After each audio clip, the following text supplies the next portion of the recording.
je m'appelle Claudia Lopez. Salut, moi c'est Rebecca Bucci. On aime ça rire. On aime ça, l'ésotérisme. Bonjour, bienvenue au podcast Ésotérir, le podcast où on pose des questions à l'univers et on reçoit des réponses. On reçoit aussi des invités. Est-ce que tu veux présenter notre super invité d'aujourd'hui, Oui, Rebecca? Aujourd'hui on reçoit Caroline Mona, qui est humoriste, sorcière, féministe, là, en devenir, c'est pas clair, on va en parler aujourd'hui. Et c'est aussi une des co-créatrices du collectif d'humour et féministe, les Allumetières, que vous connaissez certainement. Donc, allô Caro! Allô! Merci de me recevoir. Merci d'être là. Écoute, qu'est-ce qu'on boit aujourd'hui, Rebecca? Alors aujourd'hui, on boit un élixir qui a les mêmes propriétés qu'un bon bain chaud. Hein? Pour ceux qui ont juste un bain, je viens de mettre mes doigts exactement à ce qu'on va boire, mais je vous jure que mes mains sont propres. Je pense... C'est ça le petit ingrédient magique. Ingrédient magique de sorcière. Colline. Ça vient de tirer mon lait, mais je me suis lavé les mains. C'est un latte. Donc, c'est une tisane d'ortie, sûrement que vous connaissez. Oui. Donc, qui a aussi des propriétés là, contre pour les troubles urinaires. C'est antihistaminique là, pour les allergies. Bien sûr, ça a des propriétés. C'est pas quelque chose qui est médical, là, mais ça peut avoir ce potentiel-là. Les problèmes digestifs, les raideurs musculaires, là, c'était pour ça que je parlais de bain chaud, parce que c'est bon contre les raideurs musculaires, à ce qui paraît. Okay. Donc, chin-chin, j'espère que vous allez aimer. Je pense qu'il est infusé suffisamment. Est-ce que c'est quelque chose que tu as fait pousser dans ton jardin? Où est-ce que ça pousse, l'ortie? L'ortie, là, c'est une plante qu'on pourrait certainement faire pousser dans notre jardin. C'est même relativement, je pense, assez accessible financièrement, là, un peu comme la verveine, ces choses-là. Mais non, celle-là, je l'ai achetée toute faite parce que je m'étais faite une tisane pour l'allaitement là, qui aide à produire du lait. Mm-hmm. Puis écoute, j'avais pas le temps à ce moment-là, c'était l'hiver, puis tout, j'ai pas fait pousser ça moi-même. J'étais allée chercher tout ça tout fait, puis j'ai mélangé ça, mais ça a fonctionné. C'est fou, là, il y avait pas juste ça dedans, il y avait aussi de la... j'oublie tous mes mots de ce temps-là, du fenouil, du fenugrec, c'est des herbes qui aident à la production de lait. Mais là, faites-vous-en pas, vous allez pas avoir des montées de lait. Ben, on pourrait. Ça pourrait revenir, toi qui es une maman. Toi, es-tu une maman? Je me souviens. Non, pas besoin d'être une maman pour avoir des montées de lait. Non? Non, ah, ben tu veux te le stimuler à force de... Parce que c'est ça qu'ils font les bébés. Parce qu'ils stimulent tes mamans, ta production de lait. Là, ton corps est comme, ah, ok, c'est maintenant, on est en train de produire du lait. Fait que si toi, tu voulais comme produire du lait, tu sais, t'as soif le matin, mais tu fais ça sur une base régulière, puis à un moment donné, tu vas commencer à produire du lait. OK, mais je pensais que c'était juste le résultat, tu sais, comme mettons, en tout cas, je ne m'y connais pas du tout. Mettons, il y a l'hormone, la prolactine. C'est ça, moi, c'est là que je comprends pas. Comment que la prolactine fait pour arriver si t'as pas eu le processus d'être enceinte? Je sais pas c'est quoi la prolactine. Tout ce que je sais, c'est l'hormone du lait. Mais ça se peut, là, qu'à force de stimuler, t'as une montée de lait, ça se peut. Là. Parce que, mettons, là, ton cerveau, il fait comme coudon, y a-tu un bébé? Puis là, il se met à faire comme, OK, je vais produire la prolactine. Parce que la plupart des femmes ont ce potentiel-là.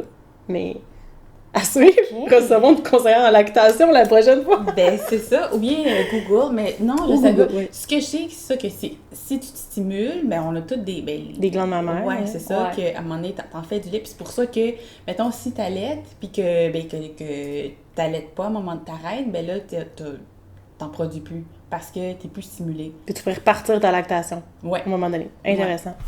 Ouais. Là, mais là, tu me...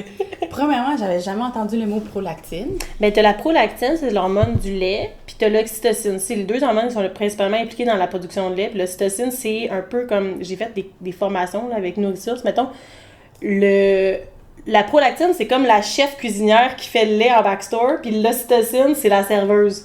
L'ocytocine, c'est tout ce qui fait, mettons, le lien d'amour, d'attachement avec le bébé. Tu sais, c'est pour ça que souvent, les femmes, on va vouloir allaiter, surtout au début, dans des environnements calmes, des environnements chaleureux. Tu sais, moi, j'essaie d'éviter le stress. Puis l'ocytocine fait naturellement qu'on est bien zen. C'est pour ça qu'il y a ce qu'on appelle le mom brain. C'est pas une affaire qu'on invente. Là. C'est genre, les hormones, ils font que j'oublie plein d'affaires parce que c'est comme, c'est chill. Puis la priorité, c'est mon bébé. Puis il n'y a pas de stress. Puis tu sais, c'est... Puis ça fait partie des effets donc de l'ocytocine, ça, ce côté un peu tête en l'air là. Ouais, puis ça fait que... C'est parce que je sais que l'oxytocine, tu peux aussi le produire après avoir fait l'amour. Tout à fait. C'est l'hormone de l'attachement. L'ocytocine, c'est l'hormone de l'attachement. Oui, puis tu sais, des montées de lait, c'est pas qu'avec mon bébé. Je dis ça de même. dans une relation amoureuse, tu sais, le lait se mêle de la partie, là, ça devient... Fait que ton chum, il est bien chile lourd en leche. calcium, là. Des nouveaux fluides à découvrir. Ben oui, exactement. Fait On fait des recherches oui, là-dessus, mais par l'ocytocine, exemple. vraiment, c'est l'hormone d'attachement. C'est un hormone qui est très présent, justement. Tu sais, quand on parle des espèces de lune de miel, là, quand tu commences à Ouais. tomber en Ouais, amour ouais. avec quelqu'un, il y a beaucoup de si je me trompe pas, d'endorphine puis d'ocytocine. Là. Puis dopamine aussi, dopamine qui est l'hormone du bonheur. Là, je parle pas très mon chapeau, j'ai quand même fait des cours en neuropsychologie au baccalauréat en psychologie, Wow. fait que je peux juste drop ça de même, puis... Fait que ouais, c'est pas mal un cocktail d'hormones, là. Mais oui, la prolactine, c'est la petite chef cuisinière là, qui fait le lait. Mais ça se peut que par la stimulation, tu peux, comme je dis, comme dire à ton cerveau, ah, il y a comme un bébé qui a besoin de boire. Fait que comme... Ou un monsieur. Incroyable. C'est ça. C'est le Ou joke! ton partenaire. Oui, c'est ça. Mais c'est une bonne question, on pourrait parler de ça une autre fois, la question de... La prolactine. La question du lait qui se mêle dans les relations sexuelles, puis qui est comme bien tabou, souvent. Ouais. Très tabou. Les gens pensent pas à ça, là, mais c'est comme quand t'arrives dans le moment, t'es comme, ah ben oui, ok. C'est pas exclusif au bébé, là. L'ocytocine, c'est comme, moi, vraiment que tu te sens bien amoureux. Moi, j'ai eu une montée de lait dans les tout débuts, parce qu'au début, c'est fragile, ça tombe, ça sort tout le temps, là c'est contrôlé, mais en chantant, genre, du Jay-Z. Oui, genre, mais j'étais dans le tout, puis j'étais comme, je sais pas, je chantais une tune de Jay-Z ou genre de Beyoncé, j'étais comme, I'm a single lady! Puis j'étais comme, juste parce que j'étais bien et heureuse. Sur ça, tantôt on parlait sorcière en devenir, parce que je lui demandais comment tu te décris, tu sais, pour l'introduction. Puis là, t'es comme, ben, j'ai comme l'appel de la sorcière, mais en même temps, comme, est-ce que j'ai le droit de me donner l'étiquette? Je trouve ça intéressant de partir là-dessus. Ben, je me pose la même question par rapport au féminisme puis à l'humour, là. Fait que, tu sais, c'est pas exclusif à l'écrit, mais c'est parce que moi, j'ai commencé à être en contact avec, tu sais, genre, le mot sorcière, déjà, je l'avais entendu une couple de fois dans ma vie, mais je savais pas vraiment à quoi ça faisait référence aujourd'hui, en 2020, là. Tu sais, j'étais comme, ah, qu'est-ce que c'est? Puis là, j'ai comme, de plus en plus, je me suis rendu compte que j'avais des amis assez proches de moi qui pratiquaient certains rituels. Tu sais, justement, tantôt, j'ai assisté à l'autre enregistrement, vous parliez de tatouage. Tu sais, des gens qui associaient beaucoup de symboles. En tout cas, tu sais, puis là, j'ai comme compris qu'il y avait comme une vie, comme cette vie-là qui existait pour plein de gens autour de moi. Puis j'ai commencé à m'intéresser à ça plus quand ma sœur m'a fait découvrir un deck d'oracle qui s'appelle les cartes lumière. Puis c'est vraiment, tu sais, t'as pas besoin d'avoir des notions tant que ça. Tu sais, tu piges une carte puis tu lis ce qui est dans le livret. Puis moi, ça m'a tellement parlé que là, j'ai comme commencé à lire plus là-dessus. J'ai lu des livres, tu sais, puis j'en ai parlé plus avec des femmes autour de moi. Fait que j'ai envie de dire que c'est ça, je suis comme une apprentie sorcière parce que j'ai pas encore pris conscience de l'ampleur de ce que c'est, mais ça m'appelle beaucoup les cycles lunaires, le cycle menstruel, les cycles des saisons, tu sais, tout ça, ça me touche en fait énormément, puis j'ai envie que ça fasse plus partie de ma vie en fait.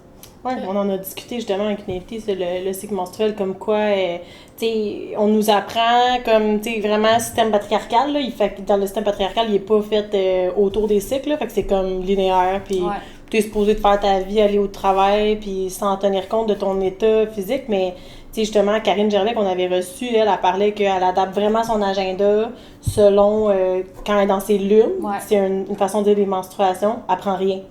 Elle fait juste comme se reposer pendant 2 jours. Puis, tu sais, il y a des pays qui de plus en plus veulent instaurer ça, des congés, genre menstruation, de plus pour les femmes, parce que sinon on est pognés à prendre nos 10 jours de maladie comme tout le monde. Puis t'es comme, il m'en reste plus pour quand j'ai une grippe ou de quoi. Mais je pense que c'est comme en train de changer. On en parle de plus en plus. Avant, on parlait de menstruation, puis c'était comme... Je sais pas, là, moi, quand j'étais ado, c'était pas vraiment le sujet populaire, il fallait se cacher, là. Tu voulais pas avoir des pantalons blancs cette journée-là, là. Ouais, exact, puis... En tout cas, moi, j'ai la chance d'être dans un milieu... je travaille dans un milieu où est-ce que c'est très ouvert, il n'y a pas de patron qui va te dire « Non, faut que tu rentres pareil, tu sais, je peux prendre une journée off. » Puis... Mais je suis quand même... Genre, juste m'étendre sur le divan, c'est pas assez, mettons. Faut que je me bourre d'ibuprofène, que je prenne des tisanes, que je me mette une bouillotte, puis je peux rien faire la première journée de mon cycle, là, c'est comme... J'existe pas aux yeux du monde, là. Je veux m'effacer, tu sais. C'est ce que tu ressens comme intuition de te mettre à l'écart. Ouais, vraiment. Je pense qu'on est beaucoup comme ça si on l'écoute, parce que tu avais dit que c'est comme nouveau d'essayer de te mettre en parallèle, comme comment dire, en communion avec ce cycle-là, tu sais. Mais c'est pas naturel, là. C'est comme de réapprendre. Ouais.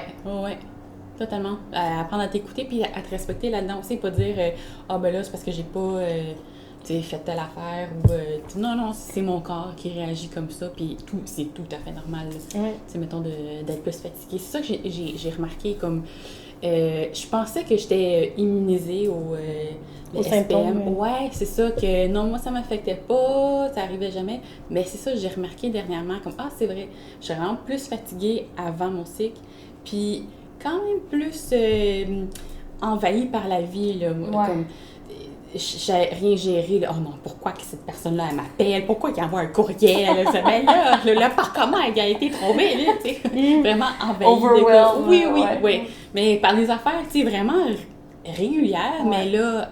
À ce moment-là, ça t'affecte. Ouais, mais puis en plus, je trouve ça intéressant ce que tu disais. Moi, je pensais que ça m'affectait pas. Comme si c'était souhaitable et valorisé qu'à ce moment-là de notre cycle, on soit comme un gars puis qu'on soit nickel, ça nous affecte pas. C'est fucké, là. C'est vrai, là. Dans notre univers notre inconscient collectif, c'est comme s'il fallait pas avoir de SPM, comme si c'était mal. Mais dans le fond, c'est pas les SPM qui sont mal, c'est le fait de vouloir continuer ta vie comme si de rien n'était, tu sais. Ouais.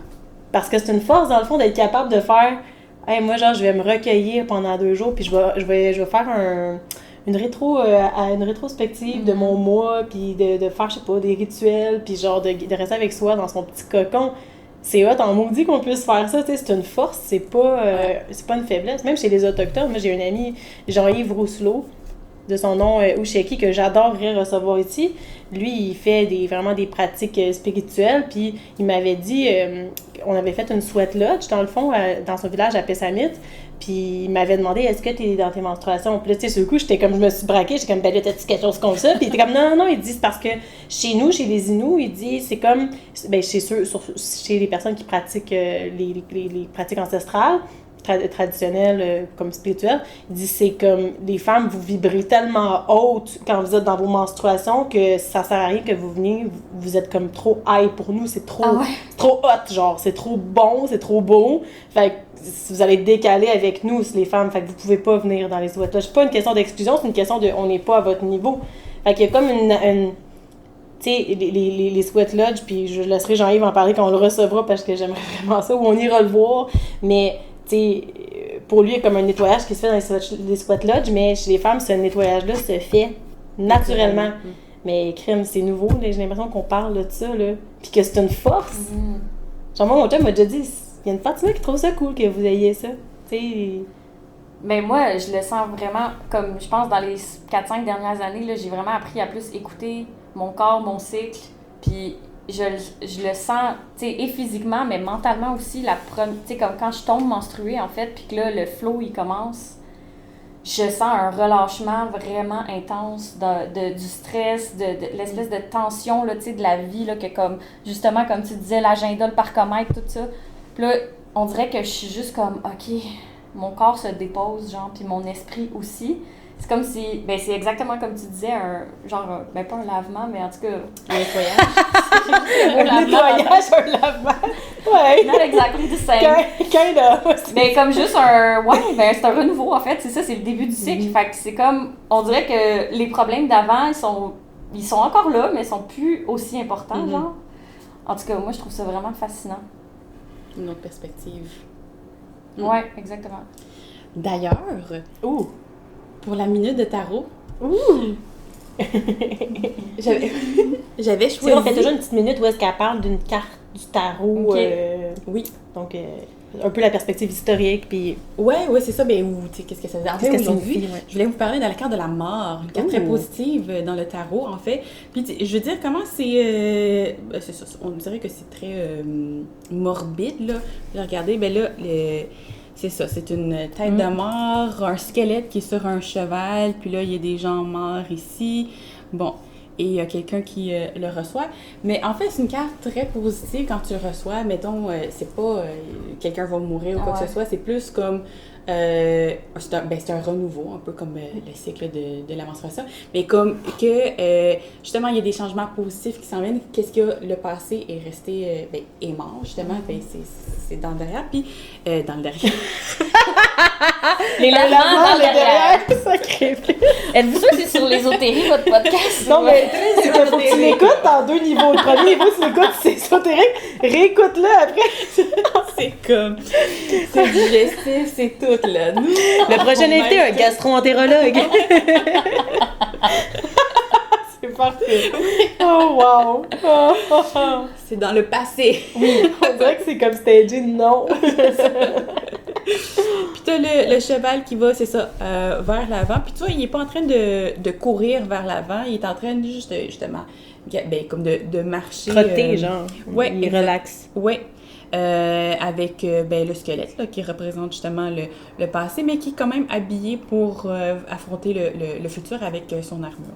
Donc voilà, la carte de tarot, quand elle sort, c'est quelque chose de positif. Un aboutissement, un peu comme on parlait de lune aussi, de cycle de lune. Quand c'est la pleine lune, c'est comme l'aboutissement de quelque chose. Tu sais aussi, c'est le fun genre de voir le lien entre comme les lunes puis le cycle. Puis, ouais, vraiment. Ça de même, là. Tu sais, quand tu vois que ton cycle est vraiment comme aligné avec la lune, je sais pas si vous avez déjà porté attention à ça. Moi, ça a déjà arrivé, mettons que, oh mon Dieu, tu sais, mes menstruations arrivaient avec la nouvelle lune.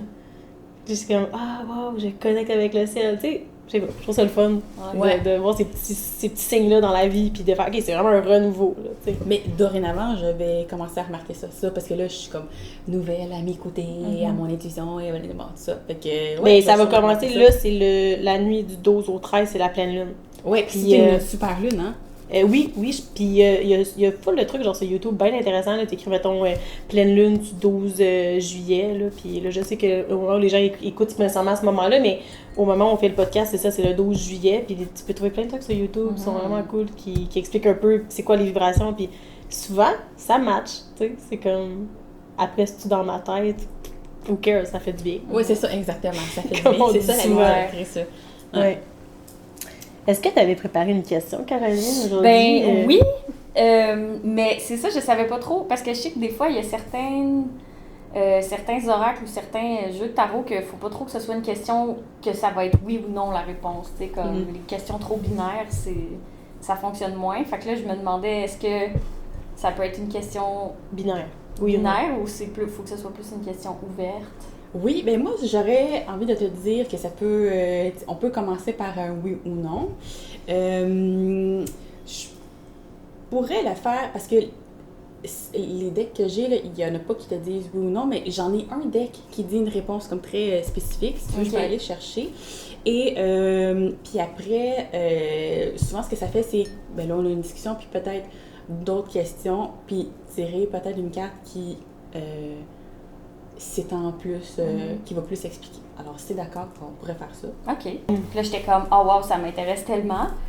Fait que, ouais, je pense que ça fait depuis, étrangement, au début de la pandémie, mais tu sais, il y a une couple d'années, ma belle-mère m'avait offert un jeu de tarot à Noël. Mais, tu sais, c'était le tarot vraiment... Tarot de Marseille? Ouais, puis on dirait que ça m'appelait moins. Il parle pas, moi, ce jeu-là. Ouais. C'est ça que je disais à Claudia. Non, ça... En tout cas, j'ai pas connecté avec ça, mais tu sais, ça m'a quand même ouvert certaines affaires et ça m'a intéressée. Mais j'aime ça quand c'est quelqu'un d'autre qui me le fait, mais pour moi-même, il fait pas partie de mes jeux. Mais quand c'est quelqu'un d'autre qui le connaît, on dirait que je suis comme, OK, ça me va, tu sais, parce que je pense que ça, c'est...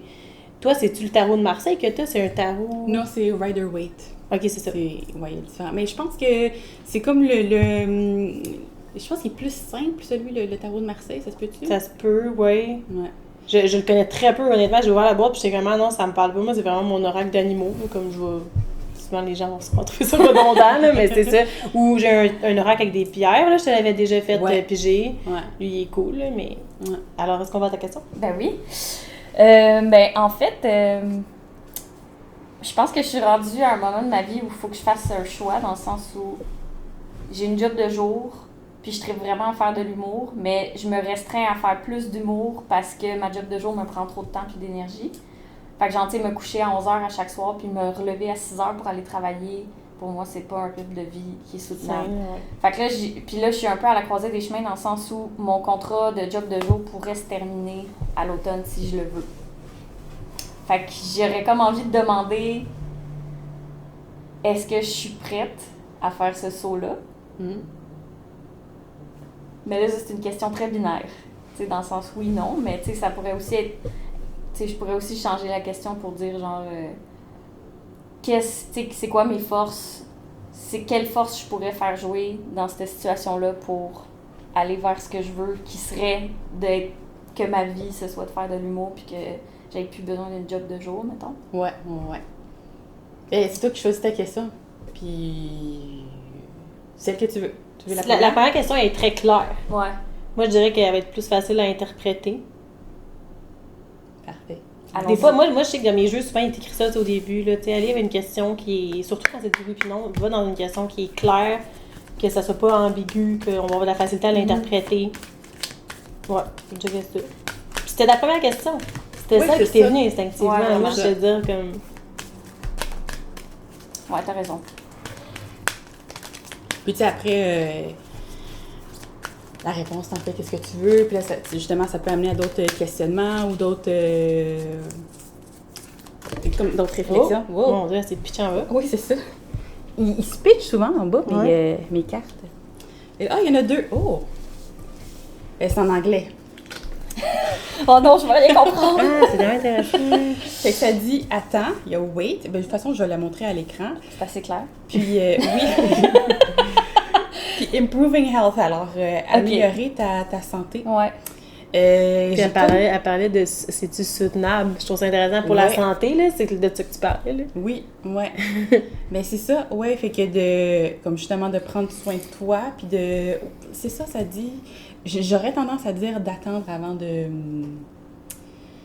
De faire le grand saut. Ouais. C'est ça. Ouais. Mais c'est peut-être, justement, pourquoi faire un grand saut? Mm-hmm. Tu sais, mettons, moi, c'est ce qui me vient, là. Ouais. Je sais pas si ça vient de moi ou de l'univers, mais ce qui me vient en ce moment comme information, c'est comme...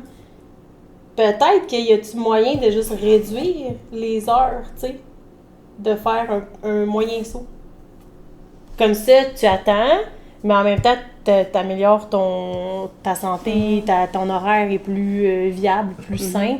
Tu sais, un entre-deux, je sais pas. Ouais, ben, pour rebondir là-dessus, je pense que améliorer ta santé, mais comme mentale, je pense, tu sais, parce que de porter les deux, de faire les deux, c'est comme à un moment donné, il y a la charge dans ta tête, puis de sentir fatigué, mais d'après ça, plus avoir envie soit d'aller à des endroits, de faire des choses qui te font plaisir parce que tu es trop fatigué, parce que, tu sais, ou que tu veux pas dire non à un show, ou bon, mais c'est ça, je pense que de prendre plus de temps, peut-être aussi de réduire les choses, ça va comme t'aider à replacer les affaires dans ta tête, puis améliorer la santé mentale aussi, là. Peut-être apprendre à gérer ça, tu sais, les deux, Ouais. là.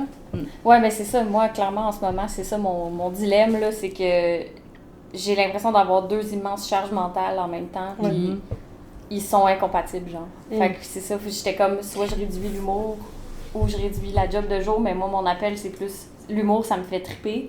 C'est ça qui me rend heureuse dans la vie. Je le sais depuis toujours que c'est ça que je veux faire, de la scène. Fait que, comme... J'ai envie de tendre vers ça, mais là, c'est ça, je sais pas si je suis vraiment prête, mais je trouve que ça parle parce que, justement, c'est un élément que j'ai pas dit dans ma question, mais j'ai aussi l'option de, comme, rallonger un peu le contrat, mais pas, tu sais, pas dire, OK, je le garde indéfiniment. Puis en même temps, j'ai aussi l'ouverture de, ben, je veux pas dire ma supérieure, parce que c'est pas comme ça notre système fonctionne, là, mais en tout cas, mettons, ma vis-à-vis au travail m'a aussi dit, ben, si t'as besoin de relâcher des responsabilités ou si qu'il y a des affaires qu'on peut mettre en place pour te délester d'une charge mentale, viens vers moi puis ça va me faire plaisir qu'on en parle. Une ouverture en plus. Ouais. Mais fait que c'est un travail dans lequel t'es tout à fait comme accueilli et respecté dans ton côté artiste, tu sais. Oui, vraiment. Ben, c'est parce que dans le fond, c'est dans un espace autogéré, fait qu'il n'y a pas de patron, il n'y a pas de directeur, il n'y a personne au-dessus de personne. Fait que c'est vraiment comme... On est là pour s'accueillir, on sait tous qu'on a autre chose dans nos vies. Fait que ça, c'est quand même une job qui est comme le fun là, quand t'es Ben oui, artiste. Vraiment, puis ben c'est oui, moi qui fais ouais, mon horaire, qui est dans le sens stimulant. où je fais des communications, fait que je peux me lever à 6h du matin puis faire ça, comme je peux faire ça à 11h le soir si j'ai pas eu le temps. Tu sais, dans le sens, je suis assez libre de de choisir mon horaire. Fait que... On dirait que je vois ton collier, puis genre, ça m'a fait penser on dirait que tu es assis sur une mine d'or en termes de travail pour joindre les deux ensemble, mais peut-être c'est juste un peu trop. Ouais, c'est peut-être juste trop d'heures. Je sais pas combien d'heures tu fais, mettons que tu as fait 35, mais peut-être faisant 28, tu sais. Parce que ça me semble être une job qui est vraiment comme, tu sais, c'est pas du 9 à 5, là, où t'es pogné, puis tu peux aussi, t'es accepté comme artiste, et tu sais, mettons, il y a des jobs où est-ce que faut comme que tu te caches, là, qu'il faut comme pas que tu le dises. Ouais. Moi, j'ai travaillé dans un organisme que, ben, ma boss, elle savait que je faisais de l'humour, puis que tranquillement, elle voyait que je tendais vers ça. J'ai toujours été dans le milieu artistique depuis que je suis toute petite, tu sais, mais je l'assumais très peu auprès d'eux parce que j'avais comme l'impression que, ben, ils me voyaient peut-être continuer avec eux dans l'organisme bien longtemps, mais fait que je me cachais, fait que ça c'est pas bon parce que t'es comme pas dans ta lumière à ce moment-là, mais si toi t'es en plus capable de, tu vas à ton travail mais tout le monde sait que t'es Caro l'humoriste aussi, c'est vraiment hot, tu sais, mais bon, en même temps c'est ce qui me vient, puis peut-être que si ton intuition dit que ça sera ça, mais je sais pas. Ben ça apporte une super belle lumière sur mes questionnements, je trouve. Je pense que j'ai bien choisi ma question. On a bien choisi les cartes parce qu'on les prévoit toutes d'avance. Mais elles sont vraiment belles en plus, là, je trouve. C'est des couleurs. C'est ta boss qui nous a dit sortir ça parce qu'elle veut te garder. En plus, elle est full tarot. Oui, c'est ça. Elle va écouter le podcast et elle va être comme « Oh, wow! » Ah, mais c'est hot. Beaucoup de mauve, c'est qui a la couleur de l'intuition. Et en fait, c'est le deck Angel Answers. Et c'est le... Je vais te le traduire, c'est Réponse des anges. C'est ça! Merci pour la traduction. Mais non, j'aime beaucoup, c'est ça, puis toutes les réponses sont très courtes, puis comme c'est facile à comprendre aussi, fait que, mais des fois, c'est le fun d'avoir comme un portrait global et tout ça, là, mais ça, j'ai trouvé bien efficace. Ouais, pour dire... Puis on l'a déjà utilisé, nous, pour justement un oui puis non, là, pour le podcast, savoir c'est quoi le nom, en tout cas, si on écrivait ésotérir le podcast, puis c'est ça, les cartes ont répondu, puis voilà. C'était... C'est bien thématique, tout ça. Ben, mais hein? Ah oui, c'est pas juste de la parure, on le met en pratique entre les podcasts. Oui. Ouais, mais moi, j'ai déjà pris une grande décision. J'ai effleuré le sujet dans un autre podcast, mais quand j'ai étudié au bac en psychologie, puis ensuite, mais j'ai toujours été, moi, je fais de l'humour depuis que j'ai 14 ans, là, genre, je fais du théâtre, puis tout, puis c'était mon rêve d'enfant, puis à un moment donné, la vie m'a emmené à faire le bac, puis là, j'ai aimé ça, le bac, Colin, j'étais comme, je pourrais devenir psychologue, puis j'ai été choisie au doctorat en psychologie, puis déjà, tout le monde disait, c'est impossible d'être choisie au doc, là, personne ne va là, fait que là, tu fais comme, je dois être faite pour ça, tu sais. Tout tendait vers ça, mais je me suis mise à avoir, genre, des l'urticaire, j'étais tout le temps malade, je me le réveillais la nuit en me disant, qu'est-ce que t'es en train de faire, Rebecca, t'es en train de scraper ta vie, c'est pas ça que t'es, depuis que t'as 4-5 ans, t'es une artiste, tu sais. Puis que ce soit de l'humour, du chant, du théâtre, de l'écriture, moi, ça a tout le temps été très large, la communication, tu sais, parler, créer, communiquer. Puis il y a une journée, j'étais vraiment à bout, je m'en vais voir mon acupuncteur, qui est vraiment une sorcière, là. Puis, acupunctrice ou acupuncteur? Acupunctrice. Acupunctrice, merci. Puis là, j'étais à bout. Elle m'a fait le traitement, puis j'étais comme une planche, là. Tu sais, ça me faisait rien. J'étais juste comme tellement préoccupée par les questions. Vidée complètement. Elle n'est plus en santé. Puis j'ai dit, là, je gâche ta bout. J'ai dit, là, on était au mois de juillet, j'étais supposée de rentrer au doc en août. J'ai dit, je t'aboute, là, paye-moi une carte de ton tarot, puis dis-moi qu'est-ce que je dois faire. Est-ce que je dois aller au doctorat? Puis la carte, ça a été non.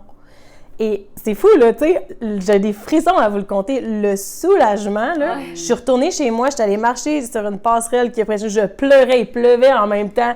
Genre, c'était la libération de faire, c'est pas ça. C'était hot, le bac en psycho, ça fait de moi une personne plus complète parce que c'était fait pour moi, mais juste le bac, là, mon chemin de vie, on dirait que l'univers faisait non, mais c'était juste pour faire le bac.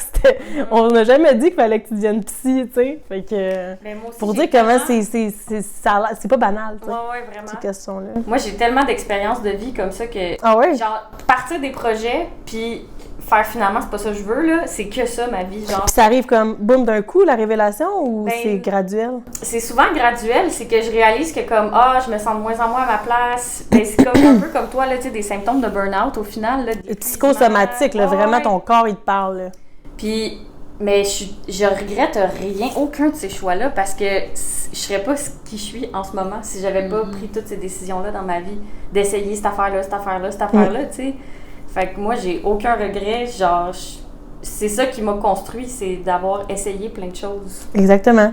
Mais en même temps, je trouve que quand on est jeune, tu sais, moi, au début, j'ai eu de la misère à assumer que, mais par exemple, quand je suis, parce que j'étais en humour, là, après, j'avais été choisie pour l'audition de groupe à l'École nationale de l'humour, tu sais, à 18 ans, ça fait back in the days, là, mais ça, c'est hot, là, parce que t'es choisi parmi 20 personnes sur genre, je sais pas, 300. J'étais comme, je suis si près, puis là, après, hop, il en prenait 10 sur 20, puis j'ai pas été prise. Moi, ça m'a scrappé, fait que j'étais allée comme, ça m'a vraiment déçue complètement. J'étais sûre que j'y arrivais, tu sais. Puis j'avais pas catché qu'il y avait plein de chemins à ce moment-là. Ouais. J'étais allée au bac, puis ça, il y a plein de moments où je l'ai pas assumé, d'être allée, d'avoir bifurqué. Tu sais, quand t'écris des biographies, tu fais comme, mais là, le monde va faire, pourquoi que t'es allé faire un bac en psycho, il était pas artiste, mais finalement, tu sais, comme tu dis, c'est nos expériences qui nous rendent riches, qui nous rendent comme complètes, qui nous rendent uniques. Mais je trouve que quand on est ado, mettons, c'est pas ça qu'on nous dit à l'école. Tu sais, c'est comme, t'as 16 ans, c'est comme, qu'est-ce que tu vas faire dans la vie? Puis là, tu t'attends à avoir une route bien droite, puis là, ça nous emmène dans la retraite, puis au cercueil, tu sais. Non, mais c'est vrai! Hey, c'est vrai, là, c'est ça. Puis c'est comme, en vieillissant, tu te fais comme, est-ce que c'est tout de la bullshit, ça? Genre... C'est tellement... Oh mon Dieu, mais c'est tellement horrible comme chemin de vie, tu sais, comme... Mais il y a personne qui fait ça, au final. Qui? Ben, il y a des gens... Ouais, oui. Peut-être... Nous, mais aussi, genre... Mais, ben oui, en fait, ouais, moi, je connais une personne... c'est parce qu'on les côtoie pas. non, c'est ça. Mais... Pas en tant qu'artiste, là, parce que... Non, ben les artistes ont fait, c'est ça. Mais en même temps, je connais une personne que, lui, c'est un artiste, puis il était comme, c'est ça que je vais faire dans la vie, c'est ça mon chemin, puis il a tout suivi son chemin. Mais tout son chemin de vie, là, et scolaire, et personnel, tout, là, ça... Lui, ça a tout le temps été ça. C'est rare qu'on voit ça dans le milieu artistique, c'est ça? Vraiment. On le voit, mettons, comme, je sais pas, un fonctionnaire. Genre, il est allé faire son secondaire, son cégep en sciences humaines, puis là, il travaille pour le gouvernement, puis c'est comme... Mais si ça vient de lui, moi, je trouve ça correct, tu sais. Moi, j'aurais tellement aimé ça à 16 ans, savoir ce que je veux dans la vie. Ben, tu sais, j'ai fait théâtre aussi, puis finalement, j'ai fait comme, mais je suis incapable de faire du drame, là. Moi, j'avais tout le temps les rôles de clown, tu sais, puis je voulais faire de l'humour, en fait, c'est juste, je l'assumais pas. Ton casting était clown, là. J'avais peur de faire l'audition à l'ENH, tu sais, parce que j'étais trop jeune ou quoi que ce soit, mais... Moi, ce qui me dérange, c'est quand on se fait dire, ben là, il faut que tu fasses un choix. Tu sais, tu as fait un test, voici les 10 résultats, il faut que tu en choisisses un là-dedans. Puis tout le monde avait prêtre, d'ailleurs, dans cette affaire. C'est vrai! Il essaie de trouver du monde encore!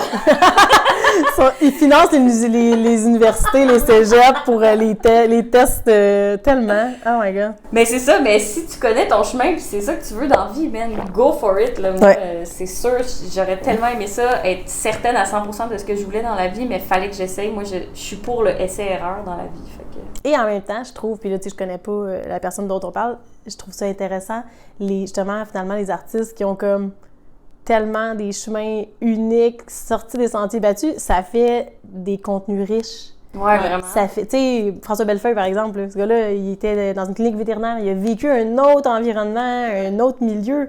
C'est sûr que ça le nourrit comme artiste, là. Ouais. Fait que ça a des bons côtés, tu sais, de faire, ben non, tu sais, chaque chemin est unique, puis c'est même riche pour la pratique artistique d'avoir vu d'autres pays, d'avoir vu d'autres choses, tu sais. Mais je trouve que ça se reflète dans le contenu que tu crées aussi, parce que, genre, mettons, je regarde des humoristes qui n'ont pas de background ou justement qui n'ont pas fait d'études. Mais je veux pas dire que les études, c'est genre, je suis vraiment pas... Moi, mon bac, c'est... en tout cas, je suis contente de l'avoir fait, mais ça m'a rien apporté. C'est en quoi, t'as déjà? Tangible.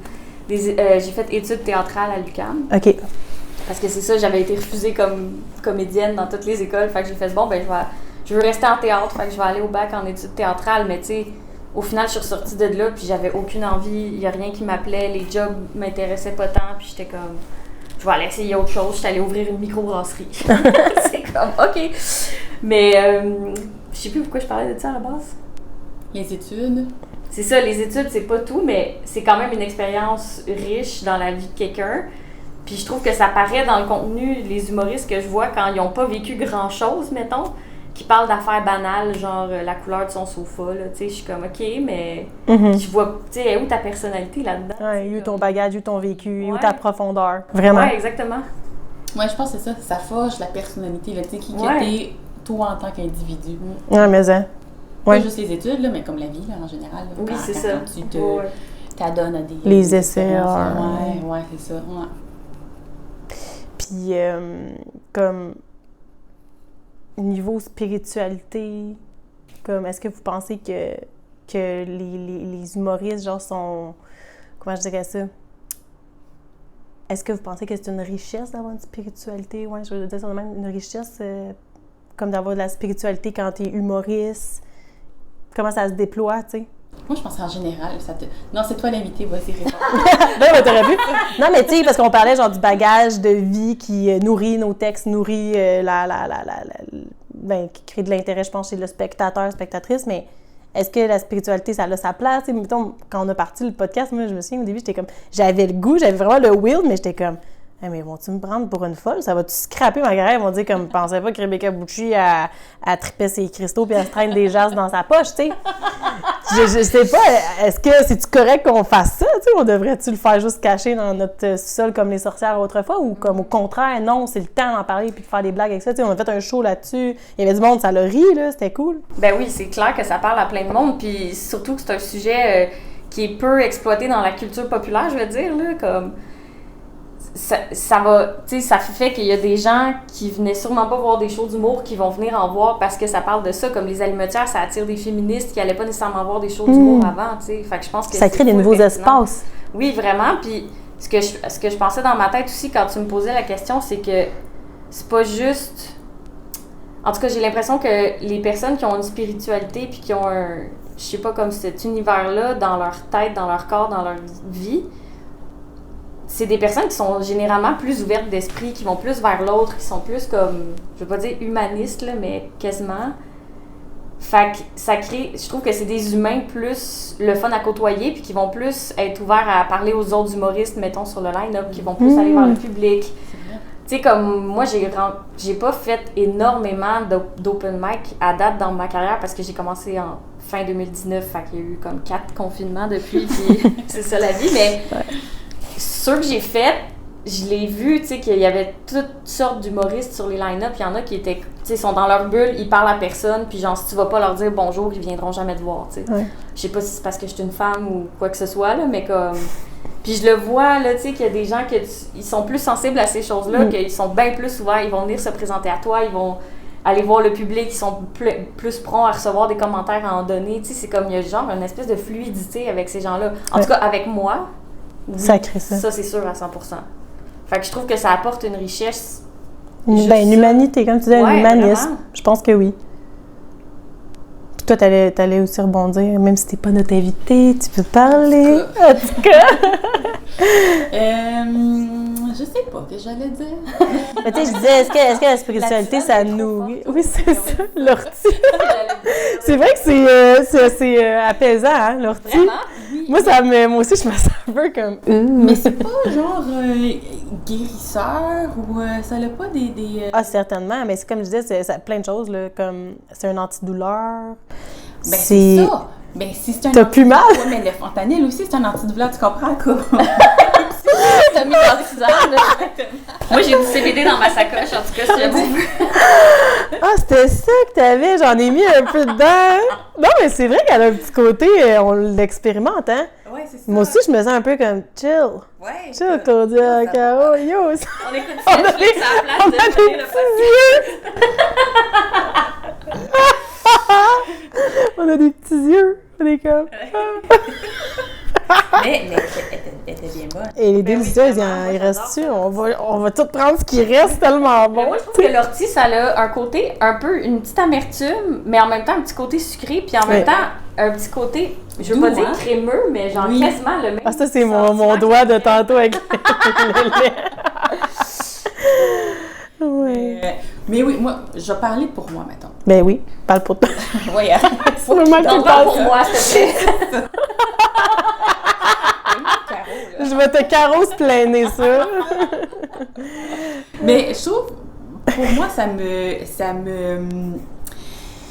Mettons, ce que j'aime faire quand je suis bien nerveuse avant un show, je vais comme me connecter avec les gens. Tu sais, c'est sûr qu'ils le savent pas, là, mais c'est juste moi avec, je sais pas, l'énergie de la salle pour dire, elles sont là... Ça va paraître un peu bizarre comme je l'ai dit, mais tu sais, je vais plus les voir comme des âmes qui sont venues, tout le monde, on passe tout du temps ensemble pour communier, puis on a du fun, puis tu sais, pour élever nos vibrations, tout le monde ensemble. Et tu sais, de le voir comme ça, au lieu de comme, ah, mais là, elle a les bras croisés, regarde pas, c'est comme, c'est ça change la perspective. Je trouve ça beau. De le voir de même, moi, ça m'aide. Puis être comme, ah, ben, tu sais, surtout si je suis une V1 ou quelque chose que je suis pas sûre de comment ça va passer, c'est comme, mais non, on est là ensemble, puis on est là comme, tu sais, je pense que, mettons, là, quand on rencontre des gens, puis on sait pas, ben, je pense que c'est nos âmes qui se sont donné des rendez-vous, tu sais, puis ça peut être pour un bout de chemin que tu fais avec eux, ou bien juste, on les croise dans la rue. Mais je pense que c'est ça, on s'est comme donné rendez-vous, puis là, mettons, durant un show, ben c'est ça, tout le monde s'est donné rendez-vous maintenant pour évoluer. Ah, je trouve ça hot. Pour s'élever, là. Comme une espèce d'âme collective qui se crée à ce moment-là. Ouais. Parce que c'est un moment bien précis dans le temps. Ils se sont les âmes se donnent rendez-vous. Il y a comme une énergie qui se passe. Puis ça me fait penser que c'est parfois arrivé que je me présente puis je fais comme... On dirait que mon âme a pris le mauvais rendez-vous. Que je me sens tellement pas alignée avec les gens. Ça arrive rarement, mais des fois, j'ai le goût de faire « Hey, enlevez-moi du line-up » ou pas juste dans l'humour, là. Mettons, dans un souper d'amis ou un souper de famille, puis tu fais comme « Hey, c'était pas ici que j'étais supposée d'être. » On dirait là, que tu sens que tu vibres pas à la même, au même niveau, là. Puis c'est ce qui fait, tu sais, parce qu'on a des agendas, on a des horaires. Fait que, veux pas, on est décalé. Tu sais, mettons, je vais me prendre un souper pour dans 2 semaines, mais au final, dans 2 semaines, mon âme, elle va être là ou elle va avoir envie d'être en Gaspésie, tu sais? Ouais. Je sais pas, mais là, t'es comme, ben j'ai un engagement, fait que je vais y aller pareil. Puis finalement, t'es comme... Puis c'est là que des fois, je trouve que c'est peut-être correct de juste tirer à la plug et faire comme, hey, ça le fait pas, puis c'est pas contre toi, c'est pas contre le show ou quoi, que c'est juste, je le sens pas. Mais parfois aussi, c'est, ah, wow, tu sais. On s'est donné rendez-vous, puis je le sens, puis je bande avec le monde, puis il me semble que ça le fait, puis c'est comme... Mais des fois, c'est ça, parce que quand je suis nerveuse, c'est ça, je le sens pas, mettons, mais je me dis, non, mais on est là, on est là, c'est pas pour rien qu'on est... C'est comme plus un rappel de comme... On s'était dit qu'on allait être là, ben, on s'est pas rappelé, là, mais tu sais, on s'était donné rendez-vous, ça fait penser à ça. Oui, mais c'est comme la foi. Dans le fond, t'as comme la foi que... Ouais, c'est ça. Puis peut-être que quand je dis que peut-être que je sens que j'avais pas à être là, mais peut-être que oui, dans le fond, c'était correct que je sois là, mais j'étais juste dans cette énergie-là, tu sais. Mais moi, je suis comme de la pensée... Il y a quelque chose de positif dans ce que tu dis, j'aime ça, tu sais. Bien, je me dis, plus ça avance, là, je me dis, tu sais, tout est parfait, tout arrive, tout... Qu'est-ce qui est supposé arriver, arrive. Tout juste pour dire, dans le livre Siddhartha, il dit « tout est Brahma ». C'est comme... Dans le livre quoi? Siddhartha. Siddhartha. Ah, faut que vous lisiez ça, si vous ne connaissez pas. Là, c'est comme la vie de Siddhartha, là, c'est un personnage, puis c'est comme « tout est parfait, tout est Brahma ». C'est un mot indien, je pense. Ouais. J'espère que je ne me trompe pas. Tout est Brahma, c'est ça que ça dit. Tout est parfait tel quel, même dans le chaos. Le chaos est parfait. Mais bref, je te laisse continuer parce que ça me faisait penser à... Oui, bien, ça doit être la même affaire. Mais c'est ça mais je le vois, que tout arrive parce que c'est censé arriver, puis même quand ça fait mal ou que c'est vraiment frustrant ou quoi que ce soit, je pense que c'est ça concourt tout le temps. Mm-hmm. Mais c'est pour ça que je me dis, même quand je suis là puis que ça me tente pas, c'est correct. Il faut que ça arrive pareil. Ouais, c'est ça. Ou si je décide de partir, c'est correct que je sois venue puis que je reparte. C'était ça que j'avais ça à vivre, genre. Ouais, c'est ça. Pour X raisons, des fois, mais la plupart du temps, je sais pas pourquoi, là, mais c'est ça. C'était ça sur le chemin. Puis même si ça avait l'air une perte de temps, mais non. C'était ça. Ouais, c'est ça. Ouais. Tu t'es peut-être évité un accident d'auto pendant ça. Moi, des fois, je me dis ça. Tu sais, quand tu te trompes de chemin, comme tantôt, je me sens venue, je me dis, bon, peut-être éviter quelque chose. Ben, sûrement. Ou peut-être j'avais un accident d'auto pogné. Moi, je suis comme, je suis en retard, mais il y a une bonne raison, sinon je me serais fait frapper. Ouais, c'est ça. J'essaie de me donner bonne conscience là, d'être en retard. Faire du sens de ça. Mais tout ce que... Puis d'être en retard, en plus, c'est mon plus gros défaut, là. Mais puis là-dessus, on est pas mal pareil. On fait un beau petit duo, ça fait comme ça s'additionne. C'est ça le problème, où ça se multiplie. Le temps, c'est une construction de l'homme. Ah oui, c'est sûr. Puis, mais ça me fait penser à l'instinct, l'intuition. Tu sais, les premières intuitions. Moi, dernièrement, j'essaie de me familiariser avec ça. Parce que j'en ai des... Première fois que je vois quelqu'un, première fois que je vois quelque part, j'ai toujours une petite voix, un petit message. Puis là, j'essaie de l'écouter. C'est quoi que ça dit, puis d'essayer de valider ensuite, ou d'essayer de vraiment comme de me mettre, comment je dirais, de m'aligner avec cette intuition-là, parce que c'est arrivé tellement souvent, genre que, comme mettons, Il y avait un truc, à un moment donné, j'ai travaillé sur quelque chose avec des gens. Je vais pas trop élaborer. Le plus flou possible. Mais oui, c'est ça. Et là, première rencontre, je sors, puis j'appelle ma soeur, puis je suis comme, hey, Jeanne, je sais que ça le fera pas. Puis là, elle est comme, OK. Puis j'ai continué. Je sais pas pourquoi. T'as continué le projet? Oui, j'ai continué pendant un certain temps, mais genre pendant 1 an. Puis je le savais. Oui, puis je le savais, mais c'est comme si, entre mon âme, je sais pas, on va appeler ça de même, le gars, je sais pas c'est quoi, mais entre, mettons, mon âme, mon énergie qui me dit, non, regarde, c'est pas là ton chemin, puis mon côté humain qui est comme, ben donne une chance aux personnes, donne une chance, tu sais, le côté terrestre des fois versus le côté, on dirait comme les énergies supérieures qui me disent non, puis mon côté comme, ah, mais yeah, ça va marcher, puis vas-y, puis tu sais, le côté comme empathique, il fait que je vais forcer la note, puis finalement, je suis comme, mais je le savais, tu sais, que c'était, je sais pas, ouais. Ça, c'est correct aussi, parce qu'après ça, tu sais, t'as dans ton bagage des preuves que, ah, ben, il faut que je m'écoute. Parce que quand... Si tu l'as jamais vécu, tu... Ouais, c'est ça. Fait que là, tu sais, mettons, tu l'as fait, puis tu le savais, puis finalement, ça n'a pas marché. Ben là, la prochaine fois que tu as une décision à faire, puis que tu es comme, ah, mais ma tête, tu sais, mon intuition me dit ça, mais les circonstances sont hautes, t'es comme, non, mais c'est parce que je le sais, là, que toutes les fois que je m'écoute, j'ai tout le temps raison. Ouais, c'est ça. C'est un peu... Je pense que ça renforce, mettons, ce pouvoir d'intuition-là, parce qu'on finit par arriver à mieux le reconnaître, mieux l'identifier, le message, parce qu'on l'a, hein, je sais pas si ça vous fait... Moi, souvent, c'est genre, ça part d'ici, là, puis là, ça fait comme, je sais pas, un stress, mettons, tu sais, ça va pas être un mot, mais ça va être un... Ah, je le sens pas. Puis là, t'es comme, mais pourquoi? Puis là, on dirait que je suis comme, mais non, mais je vais essayer de me convaincre, puis là, je pars dans un dialogue interne, puis c'est comme... Mais c'est parce que je trouve que des fois, c'est difficile à différencier ça puis l'anxiété, mettons. C'est assez semblable Tellement. Dans mon cas, là. Et puis moi aussi, toi aussi, je pense que tu fais de l'anxiété, mais ça, J'en ai fait beaucoup dans ma vingtaine, là. Comme, moi, la vingtaine, ça a été la pire période de ma vie, là. Tout le monde est comme, la vingtaine, c'est tellement cool. Moi, j'ai tout vécu les mêmes affaires. Mais ouais, mais t'as raison en disant ça. Des crises d'angoisse, là, genre... La première fois que j'ai fait une crise d'angoisse, j'étais au volant. J'avais jamais fait ça de ma vie. Je savais pas c'était quoi. Puis j'étais juste comme, j'étais en train de mourir. Je suis toute seule dans un char, puis je vais me crasher en quelque part parce que je vais m'évanouir. Tu sais, genre, je comprenais pas ce qui se passait. Puis là, après, j'ai compris que c'était une crise d'angoisse, puis j'ai fait de l'anxiété pendant plusieurs années. Fait que, mais ce feeling-là de juste comme, ah, je suis pas supposée être ici. C'est-tu de l'anxiété? Puis genre, en fait, j'ai juste pas envie d'être avec ces gens-là, puis ça me rend mal à l'aise, ou c'est parce que je suis trop partie dans ma tête, puis je rumine, puis j'analyse trop. Tu m'aides quelque chose, pour vrai, je trouve, en disant ça, parce que c'est vrai, pour être quelqu'un qui fait énormément d'anxiété, tu sais, à un moment donné, là, mettons, ma petite fille, genre la dernière semaine, elle était constipée.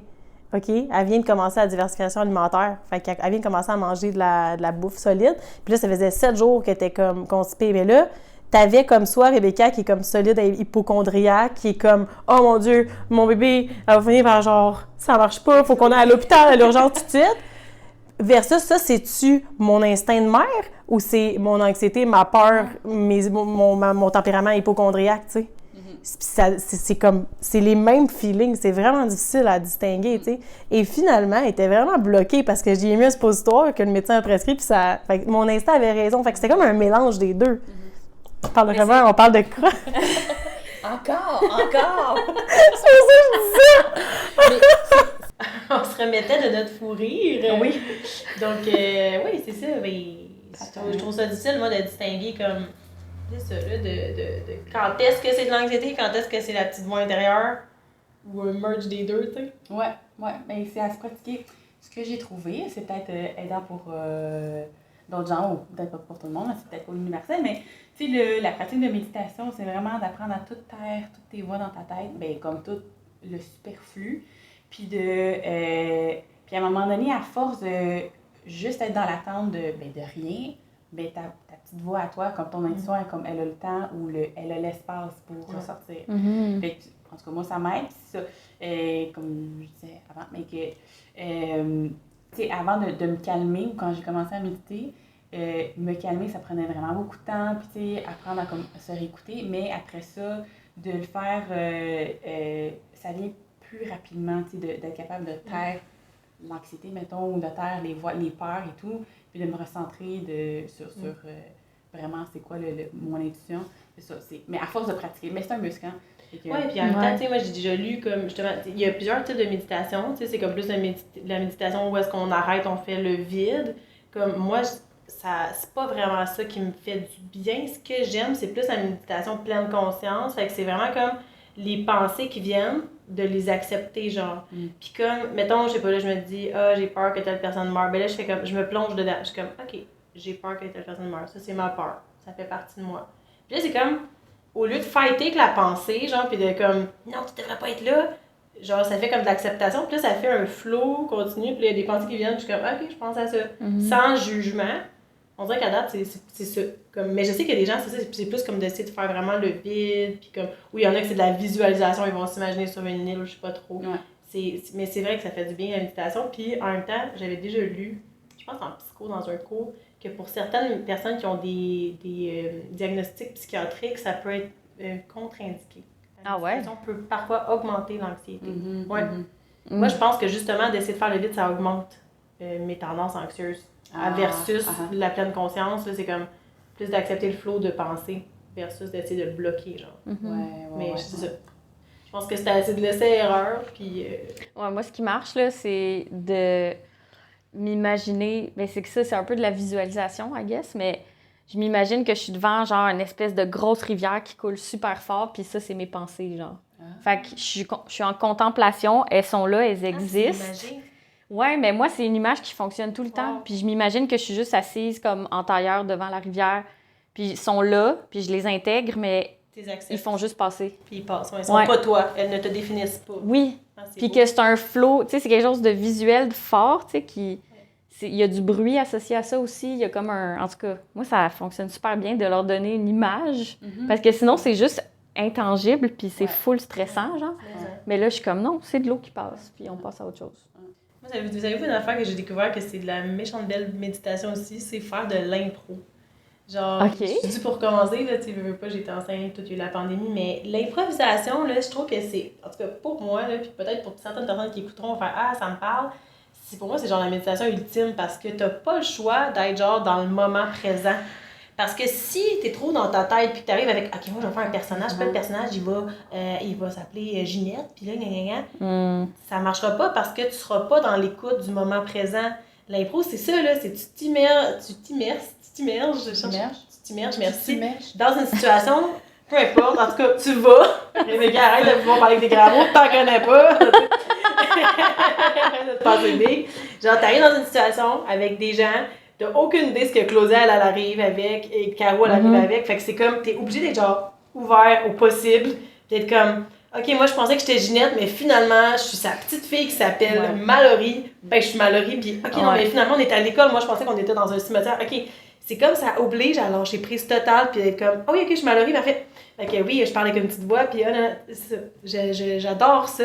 Pour moi, c'est une thérapie, faire de l'impro. Je pense faire du crowd work aussi en humour. C'est un peu thérapeutique. C'est comme t'es dans le moment, là. Tu laisses aller qu'est-ce que les gens vont dire, qu'est-ce qui ressort, puis t'es dans une espèce d'abandon total. Je trouve que c'est un des meilleurs feelings au monde. C'est comme juste comme, ça va là, tu sais. Ben, faire un podcast, c'est un peu ça aussi. Ça ressemble à ça. On n'est pas préparé, on est comme... Non, mais tu sais, on n'arrive pas avec des... On est en retard, on n'est pas préparé. On n'arrive pas avec un texte préécrit, on est juste comme, on va aller avec le feeling, l'univers, ce que ça nous envoie dans le moment. Puis... Mais pour faire, mettons, du crowd work ou de l'impro, ça prend quand même une confiance en soi de base. Je dirais une confiance en les autres, moi. Une confiance en général, en fait. Ouais. En fait, moi, au début, quand j'ai commencé l'impro, j'arrivais avec genre, mettons, des idées, là, mettons, j'étais sur le banc, là, puis là, j'arrive, il faut que je vais faire ça, puis là, je vais dire tel punch. J'essayais d'être préparée, puis ça floppait, là, ça marchait pas. Puis c'est vraiment quand j'ai commencé à avoir confiance en les autres, en me disant, je vais m'appuyer sur les autres. De toute façon, je me dis, je suis pas toute seule, je suis avec les autres. Puis à partir de ce moment-là, c'est là que ça a débloqué, puis que je m'amuse pour vrai, puis que c'est là qu'il y a du bonbon qui sort, puis que c'est bon, puis c'est drôle pour le public. Puis même chose pour moi, le crowdwork, c'est comme, on va aller avec ce qui est, puis c'est je m'appuie sur les autres, dans le fond. Puis tu sais, je pense en impro aussi, c'est l'idée...